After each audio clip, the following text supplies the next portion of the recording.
Assalamualaikum warahmatullahi wabarakatuh.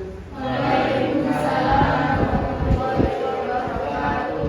Sebelum materi perkuliahan manajemen sumber daya manusia kita lanjutkan, untuk melanjutkan pertemuan sebelumnya, mari pertemuan ini kita awali dengan tasyaffu' dan istighosa sebagai awal pembuka doa kita sebelum melaksanakan perkuliahan.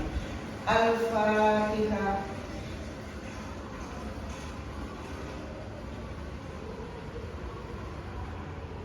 Ya Syafi'ul Salatu wassalam alaika wa assalamu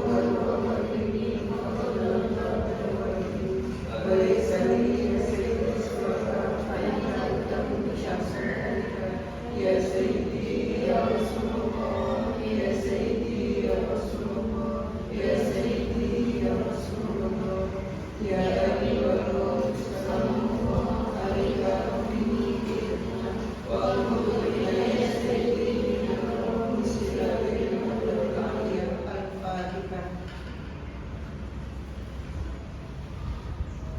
untuk pertemuan kali ini kira-kira ada yang absen enggak, ada yang tidak hadir enggak? Sepertinya semuanya hadir ya. Oke. Kita akan evaluasi sedikit berkenaan dengan materi yang kita jelaskan pada minggu yang lalu atau pada minggu-minggu sebelumnya. Kemarin kita sudah mempelajari tentang apa itu manajemen sumber daya manusia.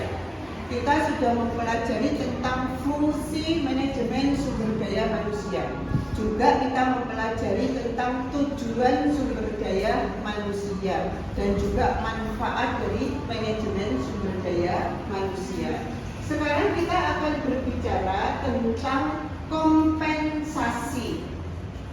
Mungkin evaluasinya tentang minggu kemarin itu semuanya kita sudah memberikan tugas yang Bu Sumiati sudah memeriksanya. Alhamdulillah semua tugas juga sudah dikerjakan dengan baik. Mudah-mudahan nanti nilai yang baik ini akan memberikan motivasi untuk mempelajari tentang manajemen sumber daya manusia ini lebih semangat lagi dan lebih baik lagi. Oke, sebelum kita lanjut materi perkuliahan saat ini, Bu Sum ingin mereview ulang tentang materi-materi yang sebelumnya. Kemarin kan sudah belajar tentang apa itu fungsi manajemen sumber daya manusia. Apa itu tentang manajemen sumber daya manusia. Kemudian apa itu juga tentang tujuan sumber daya manusia. Sekarang Bu Sum ingin menanyakan, apakah tujuan dari manajemen sumber daya manusia?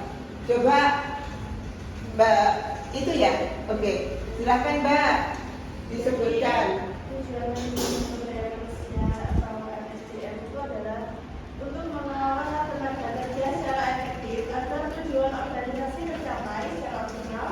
Secara umum, tujuan SDM bisa dibagi menjadi 4 kategori utama, yaitu tujuan organisasi, tujuan fungsional, tujuan sosial, dan tujuan individual. Seperti itu. Oke, seperti yang kita jelaskan, yang diulang oleh Mbak siapa?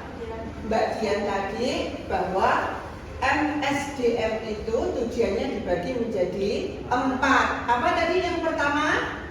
Tujuan Organisasi. Kemudian yang kedua fungsional. Yang ketiga sosial. Dan yang keempat individual. Oke, kemudian kita akan meloncat ke depan, yaitu apakah manajemen sumber daya manusia. Ya, tadi belum ya, di awal kita belum.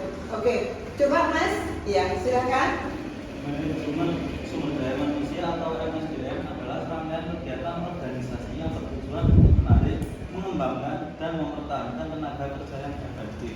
MSDM mencakup berbagai aspek, mulai dari perencanaan kebutuhan SDM, rekrutmen, seleksi, pelatihan, pengembangan, evaluasi kinerja, hingga kompensasi dan manfaat bagi karyawan. Iya. Tadi salah satu tujuan dari MSDM adalah tentang kompensasi kepada karyawan. Nah, materi saat inilah yang akan Gusung jelaskan tentang kompensasi. Mencakup apa saja kompensasi itu?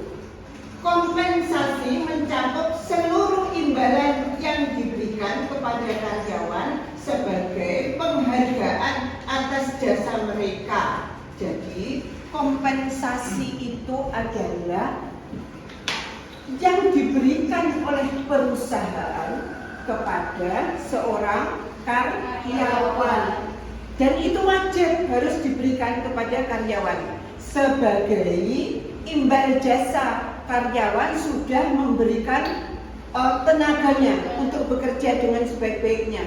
Bahkan mungkin karyawan itu memberikan sumbangsih saran, pendapat agar di dalam perusahaan itu berjalan lebih maju, lebih baik lagi, dan juga mampu memberikan profit yang lebih.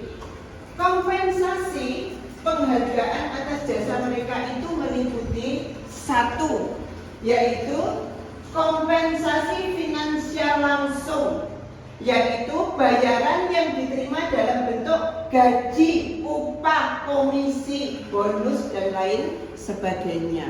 Jadi di dalam perusahaan itu dalam memberikan kompensasi yang pertama, dalam ketika karyawan itu bekerja dalam 1 bulan penuh, maka sudah disepakati setelah di akhir bulan atau di awal bulan itu kompensasi finansial ini akan diberikan kepada karyawan. Itu yang pertama, yaitu bayaran yang diterima dalam bentuk gaji 1 bulan 1 kali. Tapi ada juga perusahaan yang memberikan kompensasi itu setiap minggu. Dulu PT Gudang Garam itu memberikan gaji setiap hari Sabtu. Kemudian beralih pada tahap berikutnya, makin perusahaannya makin maju. Kebetulan Gudang Garam kan ada di kota kita, di kota Kediri ya. Kebetulan di wilayah di mana universitas kita berada ini. Jadi seperti Gusung, dosen di sini ya, memahami betul dan mempelajari, bahkan kita pernah penelitian di Gudang Garam berkenaan dengan termasuk salah satunya tentang pemberian kompensasi yang ada di PT Gudang Garam. Jadi dulu Gudang Garam itu setiap 1 minggu sekali, bahkan ada yang diberikan harian gajinya itu, kemudian diberikan setiap 1 minggu sekali. Sekarang sistemnya adalah bulanan, diterima bulanan, sebagaimana layaknya seperti dosen struktural Universitas Malaysia, kemudian tenaga-tenaga yang ada di perusahaan-perusahaan sekitar Pondok Pesantren Kedogo di mana universitas berada ini, Universitas Malaysia kita ini berada, itu memberikan kompensasi gaji setiap 1 bulan sekali. Kemudian ada komisi, ada bonus. Misalkan perusahaan itu profitnya, pendapatannya itu ternyata banyak, maka biasanya dari direktur atau kepala atau ketuanya atau bahasanya apa yang memimpin di dalam perusahaan itu, wah ini profitnya kok banyak ya, kita akan berbagi kepada karyawan agar dia lebih semangat lagi, maka dia akan memberikan bonus kepada karyawannya. Tentu bonus ini enggak semuanya dibagi rata gitu, enggak. Tentunya sesuai dengan kontribusinya kepada perusahaan. Kemudian yang kedua, coba Mas dari situ bisa dibaca ya. Coba Mas ini dibaca. Kompensasi finansial tidak langsung atau tunjangan. Coba Mas dibacakan. Iya. Terlihat apa enggak? Tidak terlihat. Coba Mbak Nasiwa ya. Oke, silakan dibaca yang agak keras. Kompensasi finansial tidak langsung atau tunjangan, yaitu semua imbalan finansial yang tidak termasuk dalam kompensasi langsung, seperti cuti dibayar, cuti sakit, liburan, asuransi kesehatan, dan sebagainya. Nah, ini maksudnya bagaimana? Kompensasi finansial tidak langsung. Kalau karyawan itu bekerja di perusahaan, kalau dia tidak masuk, berarti kan dia tidak mengeluarkan tenaga ya, tidak memberikan kontribusi jasa berupa apapun kepada perusahaan, sehingga secara normal kan dia nggak dapat gaji dari itu ya. Tapi dengan adanya kompensasi finansial langsung, dalam kompensasi finansial tidak langsung saat ini setiap perusahaan itu memberikan imbalan finansial yang tidak termasuk dalam kompensasi langsung seperti di Universitas Waldia. Dalam arti begini, ketika mereka cuti, mereka tetap mendapatkan hak, yaitu kompensasi finansial langsung. Maksudnya setiap bulan dia tetap mendapatkan gaji walaupun dia cuti. Cuti biasanya aturannya kalau di dalam pemerintahan dalam 1 tahun itu hanya 12 hari. Kalau di setiap perusahaan tentu ditentukan oleh perusahaan itu cutinya berapa lama, cuti apa saja itu ditentukan oleh perusahaan itu. Saya ambil contoh di Universitas Waldia. Ketika strukturalnya itu cuti atau strukturalnya cuti, perangkatnya dari Universitas Waldia itu cuti, maka gaji bulannya itu utuh, tidak mendapatkan potongan. Itu yang dimaksud kompensasi finansial, seperti cuti dibayar. Cuti sakit, misalkan izin cuti aturannya di Universitas Waldia itu hanya sekitar 12 hari. Tapi karena dia sakit, maka dia membawa surat dokter yang diberikan kepada bagian ketenagaan. Dia meminta izin cuti melebihi cuti yang biasa. Cuti sakit ini sesuai dengan yang dianjurkan dokter. Misalkan dia harus istirahat karena sakit paru-paru, cuti 1 bulan. Dia tetap walaupun tidak masuk, dia tetap mendapatkan kompensasi gaji setiap bulannya, tidak dipotong. Kemudian mendapatkan liburan. Di perusahaan-perusahaan itu biasanya kan ada catering ya, atau mengambil waktu-waktu khusus melaksanakan untuk refreshing, healing.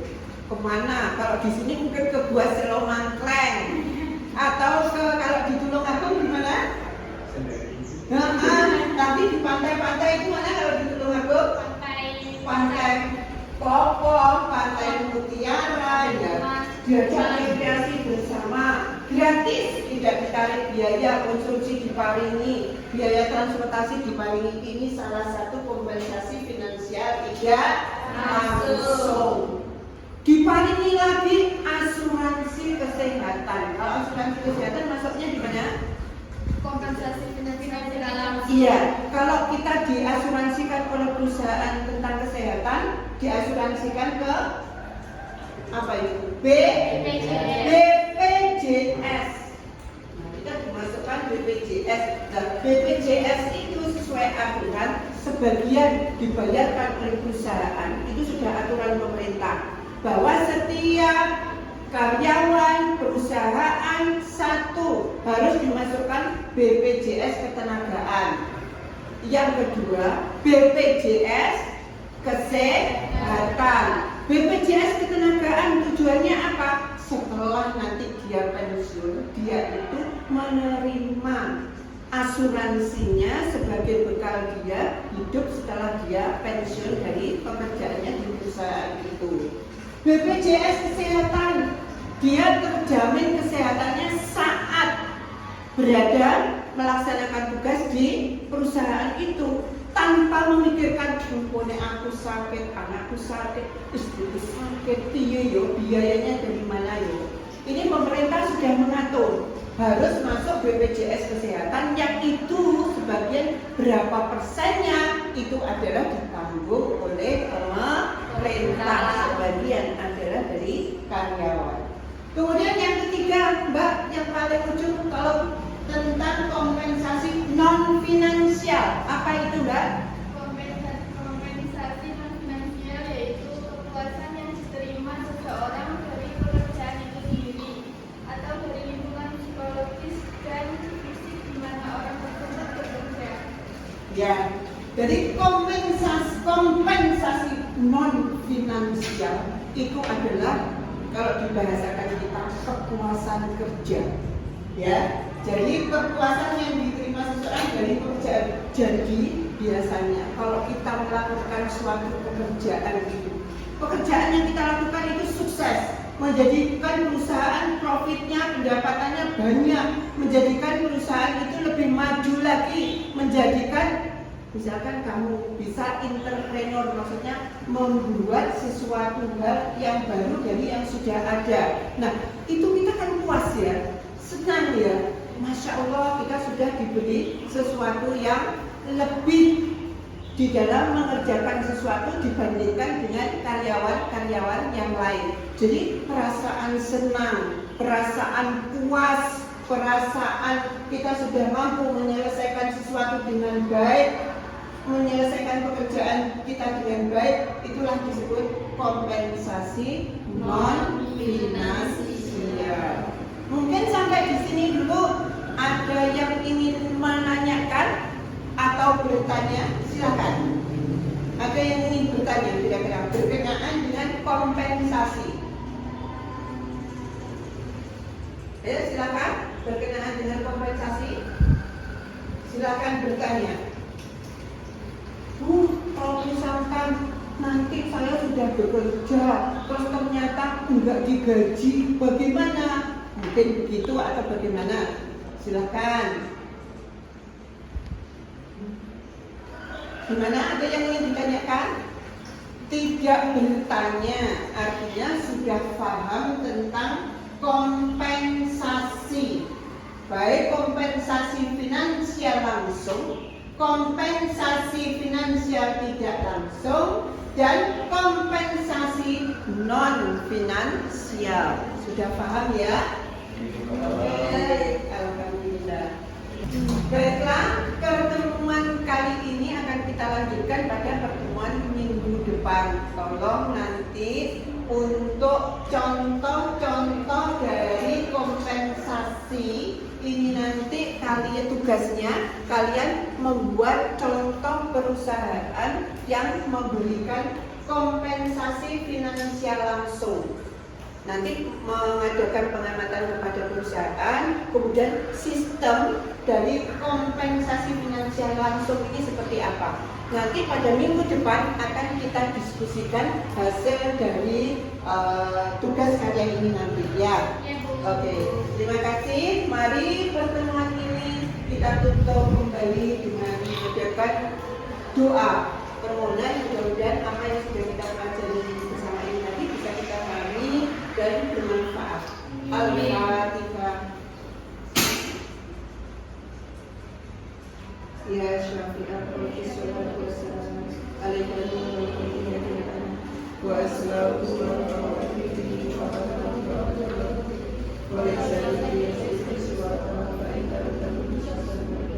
Ya Sayyidi ya Rasulullah, Ya Sayyidi ya Rasulullah, Ya Sayyidi ya Rasulullah, Ya Ayyuhal Rasulullah,